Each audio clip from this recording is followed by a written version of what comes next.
எது உண்மையான காலசர்ப்ப தோஷம்? காலசர்ப்ப தோஷம்னா நிறையா வீடியோவில் நீங்கள் பார்த்துருப்பீங்க, நிறைய புக்கில் கூட படிச்சிருக்கலாம். நீங்கள் ராகு கேதுக்கு இடையில் எல்லா கிரகங்கள் லக்னம் உட்பட எல்லா கிரகங்களும் ராகு கேதுக்கு இடையில் ஒரு கேட்டு போட்ட மாதிரி அடைஞ்சிருந்ததுன்னா அது காலசர்ப்ப தோஷம்னு சொல்லிட்டு சொல்லுவாங்க.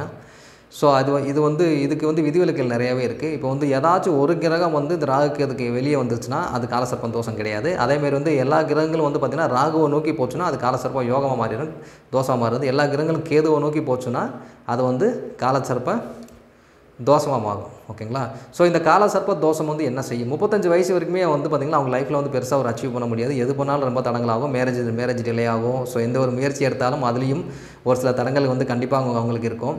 ஸோ அந்த 35 வயசு வரைக்கும் அந்த மாதிரி நடந்துகிட்டு இருக்கும். ஸோ அந்த 35 வயசுக்கு மேலே வாழ்க்கையில் பார்த்திங்கன்னா கொஞ்சம் கொஞ்சமாக அப்படியே டெவலப் ஆகி ஒரு நாள் நல்லா லைஃப்பில் ஜெயிக்கக்கூடிய விஷயத்தையும் இந்த காலசர்ப்ப தோஷமோ இல்லை யோகமோ கண்டிப்பாக செய்யும்.